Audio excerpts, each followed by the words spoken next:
Okay, write down the question. The coordinates of a moving particle, the coordinates of a moving particle at any time t, small t, at any time small t are given by x equal to alpha t, t cube and y is equals to beta t cube.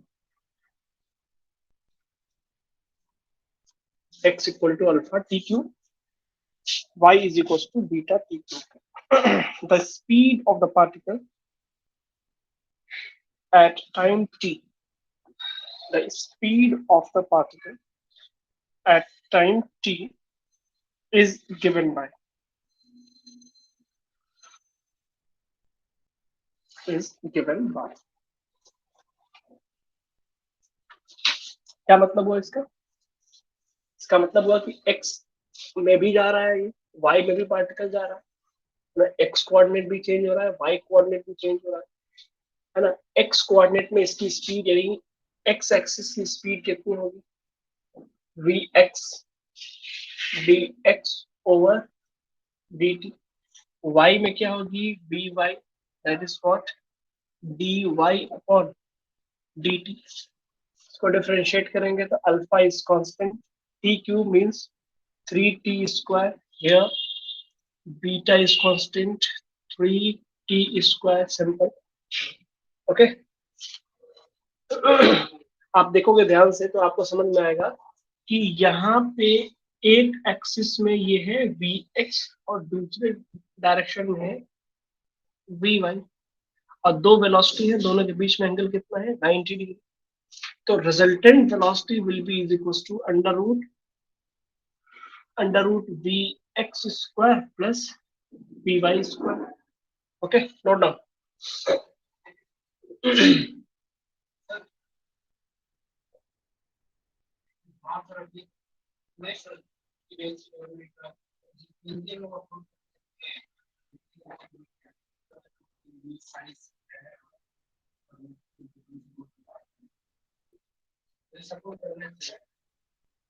Three alpha T square whole square, three beta T square whole square.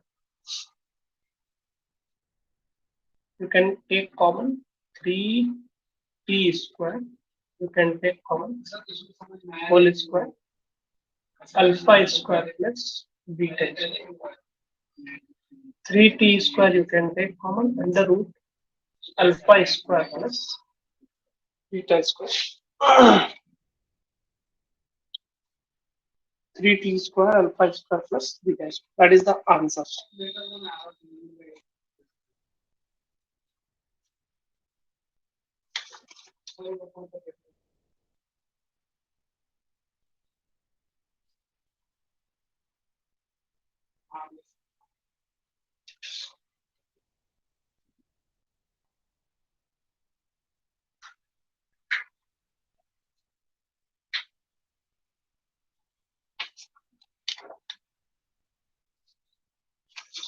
Okay, write down next question.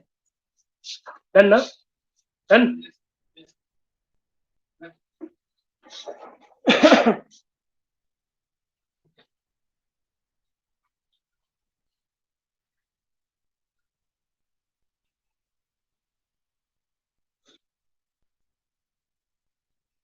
Write down next question.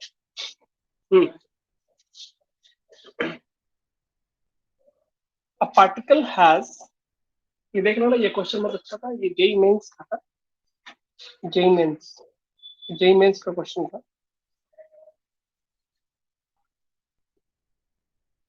ठीक है, next question भी JEE Mains का ही. Right down. A particle has an initial velocity. A particle has an initial velocity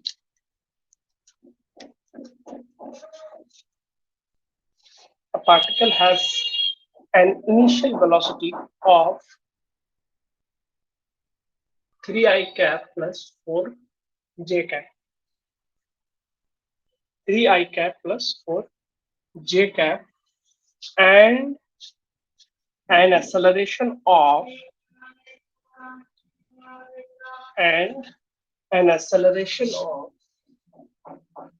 u दिया हुआ है ये acceleration आपसे पूछा हुआ है sorry acceleration and an acceleration of 0.4 I cap plus 0.3 j cap. 0.4 I cap plus 0.3 j cap full stop. Its speed after 10 seconds is t is equals to 10 seconds. Its speed after 10 seconds is calculate करना है. A option is 7√2. B option 7. C option 8.5 and D option 10. Unit में है sir, second दिया हुआ है, अगर ये metre पर सेकेंड में है तो ये भी हमारा क्या आएगा, मीटर पर सेकेंड में आएगा. ठीक है, no doubt. Solve it fast.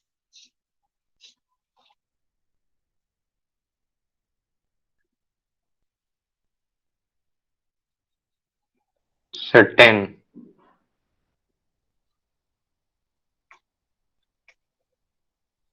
5 कट्टे में है ऐसे. 7√2. You can write your answer. देखो इसको कैसे करेंगे. v is equal to u plus 80, ये formula. v is equals to u plus 8. We have to calculate v. u is given 3 I cap plus 4 j cap.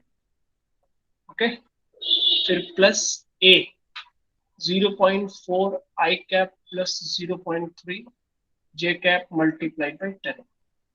This is 4 and this is 3. Yeah, 3 plus 4, that is 7 I cap plus 4 plus 3, that is 7 j cap. What will be the magnitude? 7√2. आपको पहले पता है कैसे calculate करते हैं magnitude, you know very well.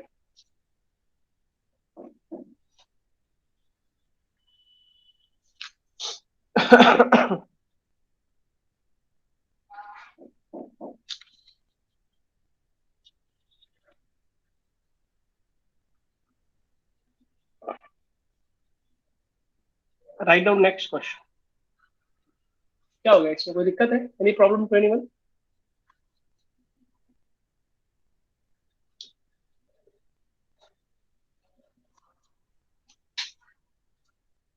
Is there any problem? No. Okay. Write down. Write down next question.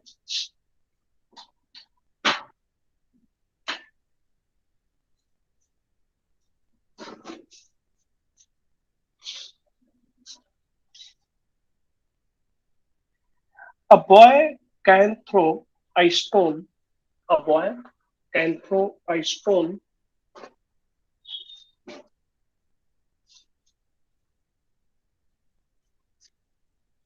a boy can throw a stone up to a maximum height of 10 meters. Can throw a stone up to a maximum height of 10 meters.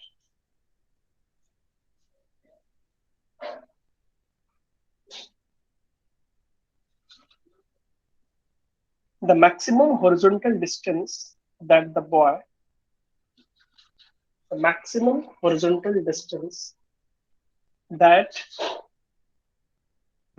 can throw, maximum horizontal distance that the boy can throw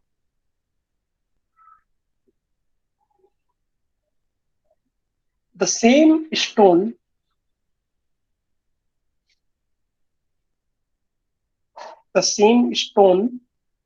up to will be option A 20√2 meter, option B 10 meter, option C 10√2 meter, option D 20 meter.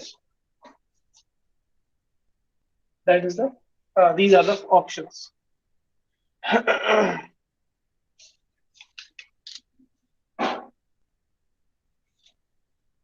Maximum height का formula आपको पता है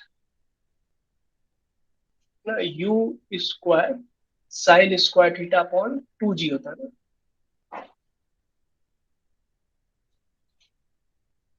formula क्या था, range का u square sine 2 theta upon g होता है। दोनों मैक्सिमम की बात करते हैं और यहाँ पे गिवन है इसमें can throw maximum height of 10 metre, यानी ये दिया हुआ है 10, यानी u square upon 2g is 10 ना, तो u स्क्वायर अपॉन g कितना हो जाएगा बताओ। u square upon 2g is 10, तो u स्क्वायर अपॉन g कितना हो जाएगा।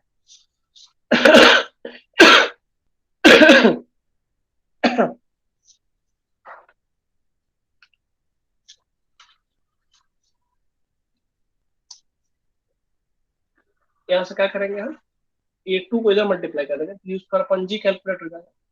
तो ये क्या हो जाएगा 10 multiplied by 2 means 20 metre, that is answer. हाँ बहुत इजी है, बहुत इजी क्वेश्चन है, बहुत ओल्ड टाइप क्वेश्चन है ये सब, इजीली इजी है, तो बहुत टफ नहीं है।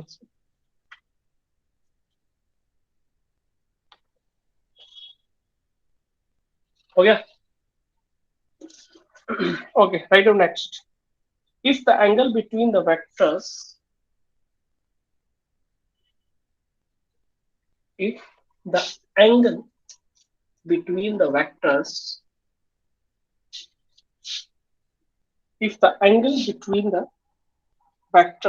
vector A and vector B is theta, vector A and vector B is theta. If the angle between the vectors vector A and vector B is theta, the value of the product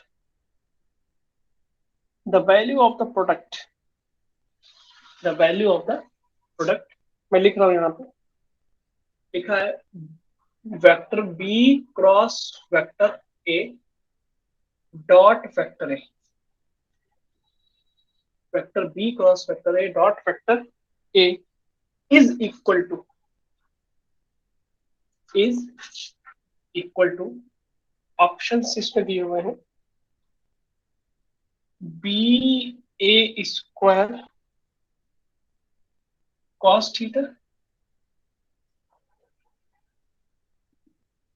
B A square sine theta, C है B A square sine theta cos theta, D option है 0।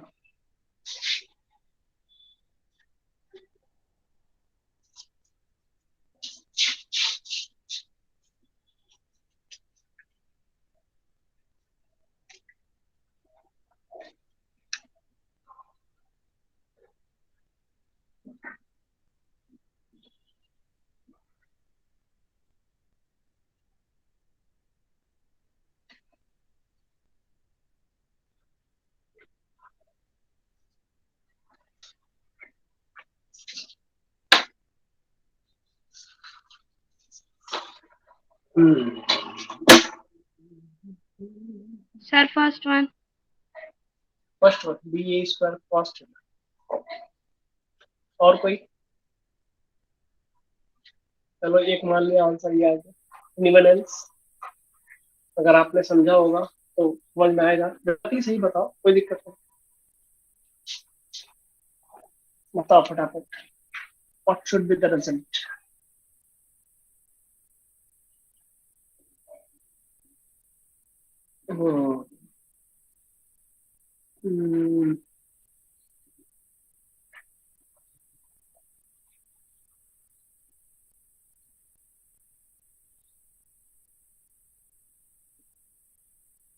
बताओ बताओ बताओ बताओ।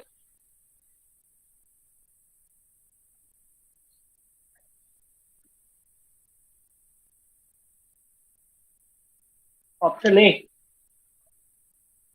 तो अच्छा, और कोई ऑप्शन ए के अलावा भी तो हो सकता है पॉसिबल, चार ऑप्शन है तो चारों में से चारों सही होना चाहिए, क्योंकि इतने सारे लोग हैं इसमें, सबका आंसर अलग अलग आना चाहिए, सबका सेम आ रहा है। कॉपी पेस्ट मत करो, सबका अपना अपना दिमाग लगाएगा।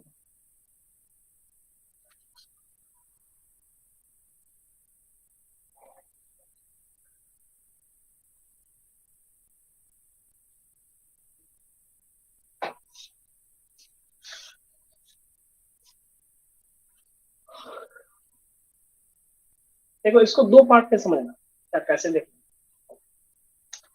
पहले ए क्रॉस बी का या बी क्रॉस सी का क्या मतलब? सर 0।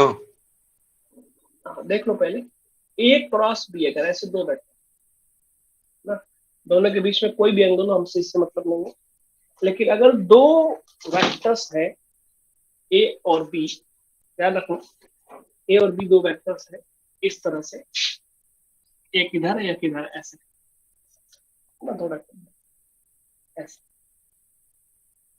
तो ए क्रॉस बी, ए और बी से मिलके बनने वाला जो प्लेन होगा ऐसे, जो भी प्लेन होगा ए क्रॉस बी, इस प्लेन के परपेंडिकुलर ये होता है ए क्रॉस बी, इधर की तरफ, अगर ये ए है और ये बी है तो। लेकिन अगर बी क्रॉस ए लेते हैं, बी क्रॉस ए यानी बी क्रॉस ए, तो बी क्रॉस ए से मिलके बनने वाला जो प्लेन होगा उसके परपेंडिकुलर नीचे की तरफ, यानी इसी के just opposite, that will be the B cross A. यानी हम कह सकते हैं कि अगर एक वेक्टर ये है, एक वेक्टर ये है, इसके मिल के बनने वाला जो प्लेन है, इसके परपेंडिकुलर इधर या इसके परपेंडिकुलर इधर, यानी ए के भी परपेंडिकुलर और बी के भी परपेंडिकुलर, ए से भी 90 डिग्री बनाएगा और बी से भी 90 डिग्री, यानी A cross B is a vector that is perpendicular to the both the vectors. समझ रहे हो बात? आप ऐसे अपनी उंगली बना लेना ऐसे, इससे मिलकर बनने वाला ये प्लेन होगा, इसके परपेंडिकुलर है, समझ रहे हो? ये प्लेन बनेगा, ये इसके परपेंडिकुलर इधर या फिर इसके नीचे डाउनवर्ड, समझ रहे हो बात? जैसे मैं कह दूं, जैसे कोई भी एग्जांपल ले लो, जैसे मान लो ये प्लेन, इसमें एक वेक्टर इधर हो गया और एक वेक्टर इधर हो गया, दो वेक्टर है, दो वेक्टर है ना, इसका सिर्फ ये प्लेन हो गया ना, इस प्लेन के परपेंडिकुलर ऐसे, आप ध्यान देखोगे तो इससे भी परपेंडिकुलर है, इससे भी परपेंडिकुलर, ये दोनों वेक्टर आपस में परपेंडिकुलर हो नहीं हो अलग चीज, ये दोनों वेक्टर आपस में परपेंडिकुलर है नहीं है वो अलग चीज है, ये दोनों वेक्टर आपस में परपेंडिकुलर है नहीं है वो अलग चीज है, लेकिन ए के भी परपेंडिकुलर होगा और बी के भी परपेंडिकुलर होगा, कौन? ए क्रॉस बी या बी क्रॉस। क्लियर होगी बात? ये बात क्लियर है, ये बात पहले भी बता चुका हूँ। A cross B is a vector that is perpendicular to the both the vectors. ठीक, उसके बाद बात आती है कि अगर दो वेक्टर परपेंडिकुलर होते हैं, यानी A dot B is equal to mod of A mod of B cos theta. Perpendicular का मतलब होता है theta equal to 90, theta cos 90 जो होता है वो जीरो होता है। ठीक है, अगर मैं यहाँ पे जीरो रख दूं तो ओवरऑल क्या हो जाएगा? जीरो। यानी कि अगर ए और बी का प्रोडक्ट, अगर ये दोनों आपस में 90 डिग्री बना रहे हो, ए और बी आपस में 90 डिग्री बना रहे हो, तो इनका जो डॉट प्रोडक्ट आता है वो जीरो आता है। ठीक है, यहाँ पे आप देखोगे क्वेश्चन में कि यहाँ पे ये एक वेक्टर है B cross A, B cross A is a vector and that is perpendicular to A, यानी ए और इसके बीच में कितना एंगल बन रहा है 90 डिग्री। हम दो चीजों का प्रोडक्ट ले रहे हैं, वो भी डॉट प्रोडक्ट ले रहे हैं। इसका एक वेक्टर है बी क्रॉस ए और दूसरा वेक्टर कौन सा है ए। तो हम क्या बोलेंगे कि the dot product of B cross A dot A that is 0। That means this option is correct. नहीं समझ में आया तो फिर से बता दूंगा। समझ में आ गया तो Yes, सभी sir. लोग yes sir write down, you can comment yes sir, if no you can write no।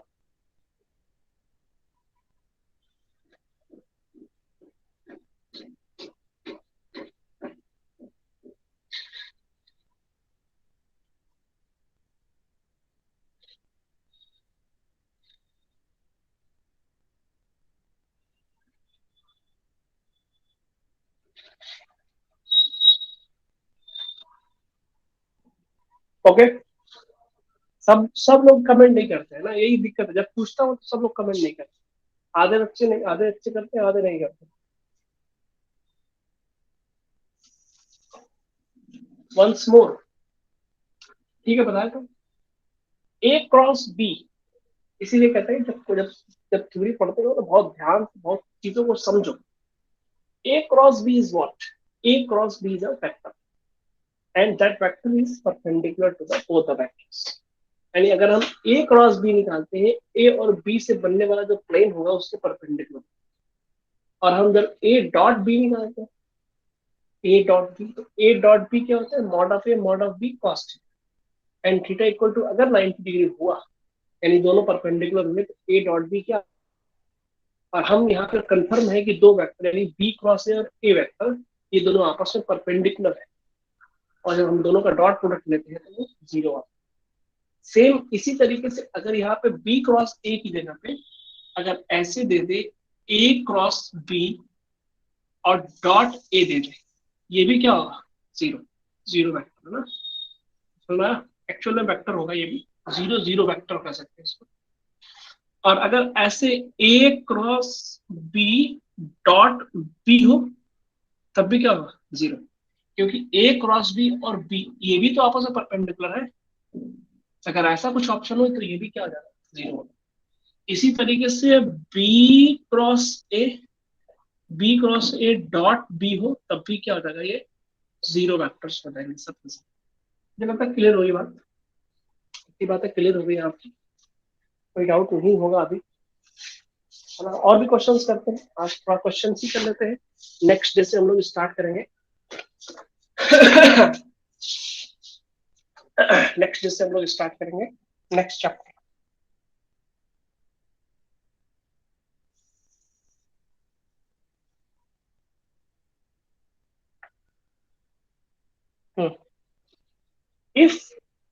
if vector a equal to vector b plus vector c, if vector a equal to vector b plus vector c, ऐसे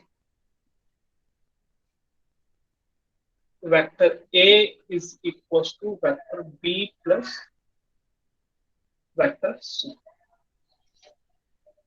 and the values of vector a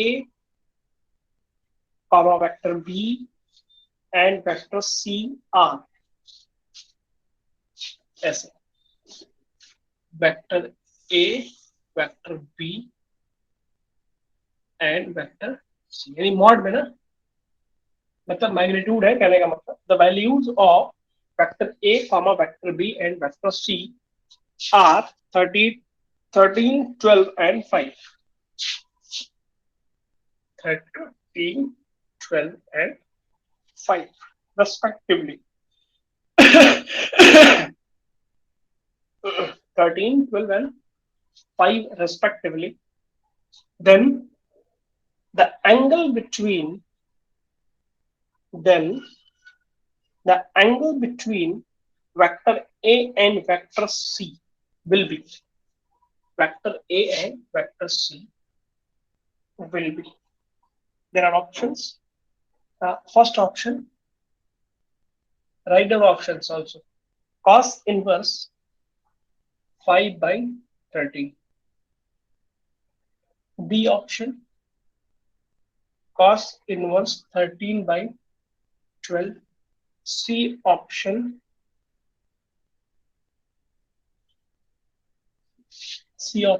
pi by 2. Pi by 2. D option is sine inverse 5 by 12. आप लोगों को बहुत detail से बताया था कैसे करना है। हमको निकालना है ए और सी के बीच में, हम ए और सी के बीच में, तो हमको क्या करना है, ए और सी एक साइड करना पड़ेगा ना, ए और सी एक साइड करना पड़ेगा। तो vector B is equal to vector A minus vector C, है ना। दोनों साइड चाहो तो मॉड लेके स्क्वायरिंग कर दो, है ना। तो ये हो जाएगा A minus C dot A minus C. तो ए स्क्वायर हो जाएगा, mod of A square minus 2 times vector A dot vector C plus mod of C square. This is v, it is 12 square, it is a 13 square minus 2 times a is what, 13 into c is what, 5 into cos theta plus c square means 5 square. Sir first option. First option देख रहे हैं, इसको solve करना पड़ेगा।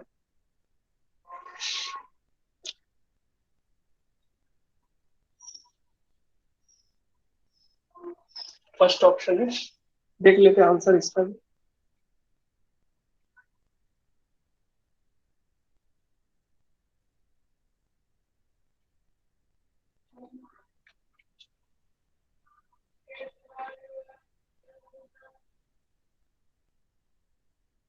cos inverse 5 by 12 आ रहा है, तो इसका मतलब मिसप्रिंटिंग है इसमें, इसमें कोई ऑप्शन मैच नहीं करता। ये होना चाहिए लेकिन यहाँ पर साइन लिखा है, इट शुड बी cos। देख लेते हैं आंसर, सॉल्व करो, देखो आंसर कितना आ रहा है। 5 by 12 आएगा, 5 by 13 नहीं, 5 by 12।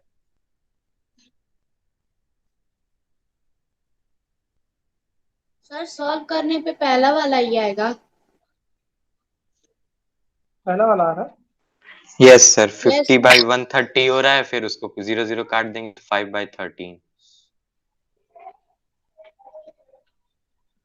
एक मिनट, 5 by 13 हो रहा है। Yes sir. Yes sir. इसमें आंसर कुछ और दिया हुआ। इसमें cos इनवर्स 5 by 12 दिया हुआ। यहाँ तो ज्यादा तो नहीं रखा ना हमने, b को 12 रखा है, a को 13 रखा है, 2 into a into c, 13 into 5 cos 30 and 5। तो ठीक है। ये कितना आता है, 144।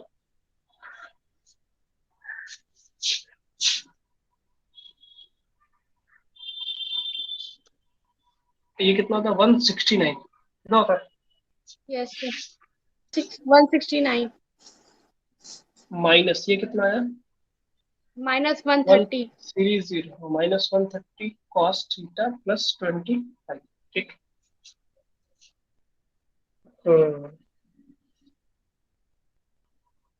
इसको हम इधर करेंगे, इसमें ऐड करेंगे, कितना है ये, 130 cos थीटा इक्वल टू कितना है, 50। सॉल्व करने का 50 आया ये सर पक्का। 50।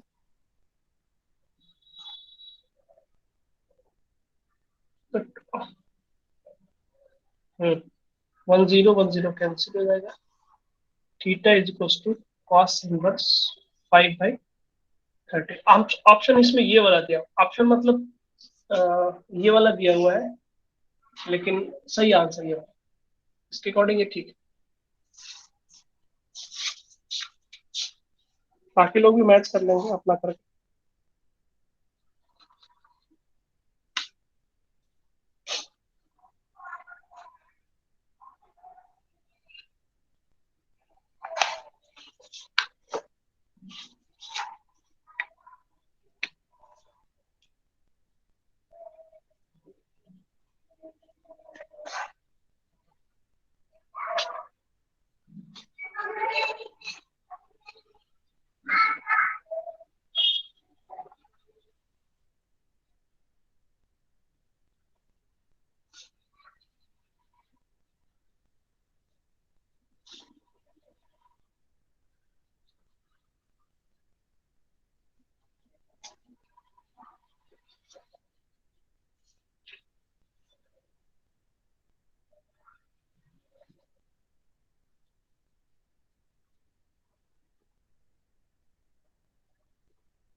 बताओ, ठीक है ना? चलो आगे चलते हैं, कुछ और भी करते हैं क्वेश्चंस को।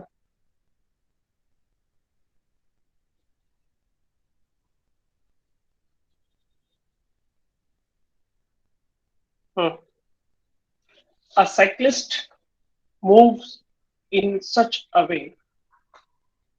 A cyclist moves in such a way that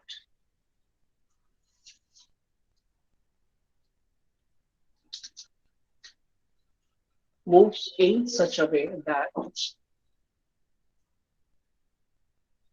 moves in such a way that he takes 60-degree turns. He takes 60-degree turn after every 100 meter. After every 100 meters. He takes 60-degree turn after every 100 meters. What is the displacement when he takes? What is the displacement when he takes seventh turn? Seventh turn. Option A, 100 meter. Option B, 200 meter. Option C, 100√3 meter. Option D, 100/√3 meters.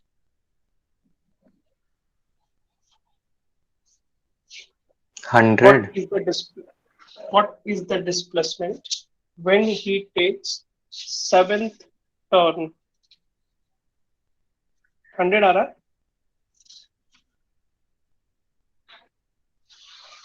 कैसा की हो देखो? Sir हर 3 turn पे 0 हो जाएगा displacement, एक triangle बनेगा। तो 6 टर्न बाद 0 है और सिर्फ 7वां टर्न तो एक ही हुआ, तो 100 मीटर।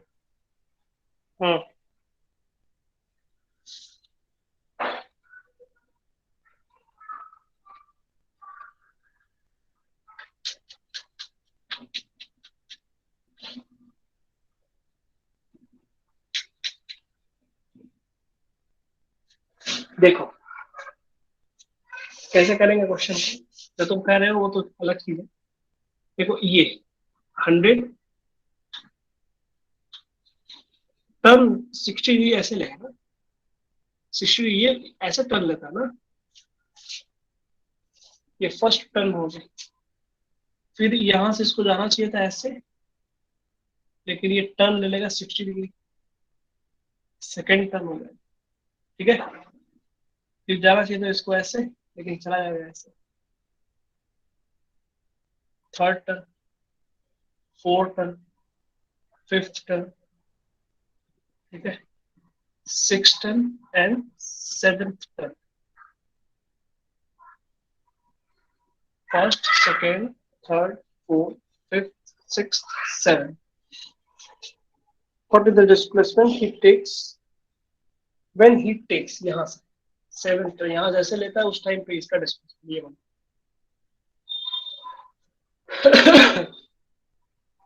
समझे बात? और तुम ऐसे कर रहे हो ना, ऐसे ऐसे ऐसे ऐसे ऐसे ऐसे, 6 हो गए, 7. आंसर तो सही है लेकिन सोल्यूशन ऐसे हो.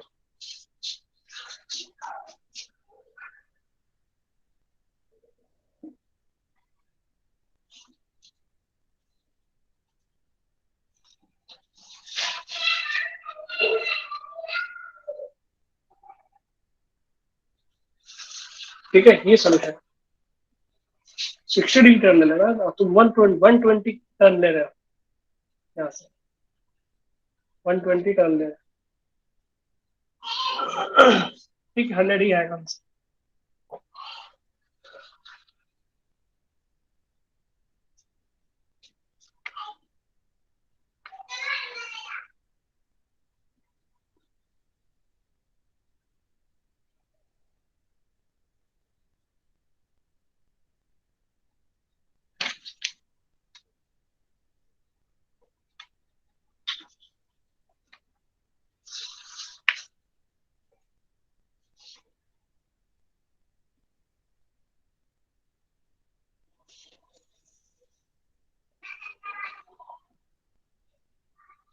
Okay, last question. Write down last question.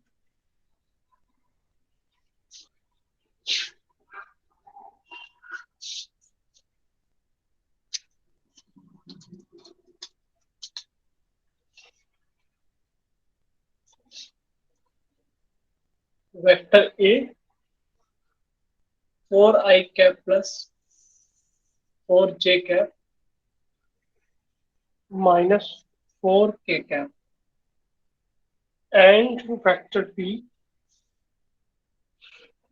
3i cap plus j cap plus 4k cap.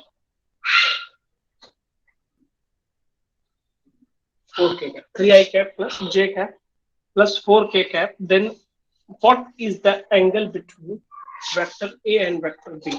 What is the angle between vector A and vector B? What is the angle between vector A and vector B? 90 degree. Solve it. सभी लोग solve करें.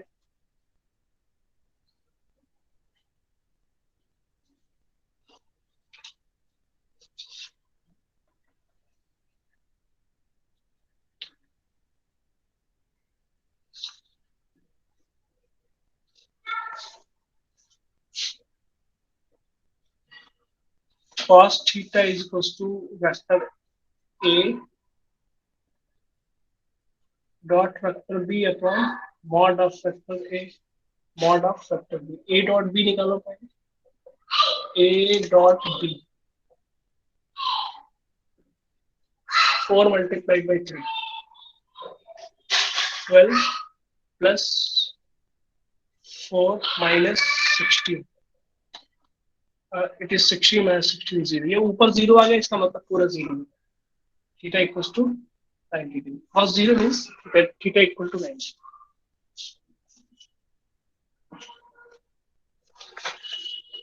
Okay.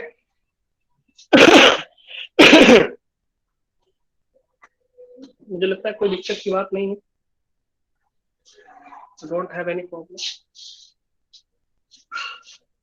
है ना. इसमें ऐसा नहीं है कि मैंने सारे क्वेश्चन करा दिए हैं, मैंने बहुत करा दिया, ऐसा कुछ भी नहीं.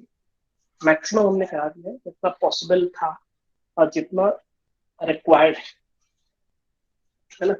बहुत सारे न्यूमेरिकल्स मैंने करा दिए, जितना रिक्वायर्ड था इतना करा दिया इस चैप्टर में. आपकी रिस्पॉन्सिबिलिटी है कि आप मैक्सिमम से मैक्सिमम प्रैक्टिस करते हैं, मैक्सिमम टाइम आप न्यूमेरिकल को सॉल्व करने में देते हैं.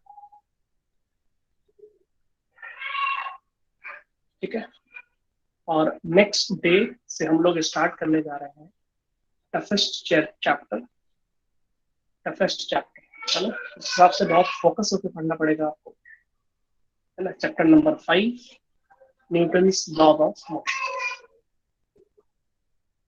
बहुत इंपॉर्टेंट भी है और काफी टफ भी। टफ इसलिए है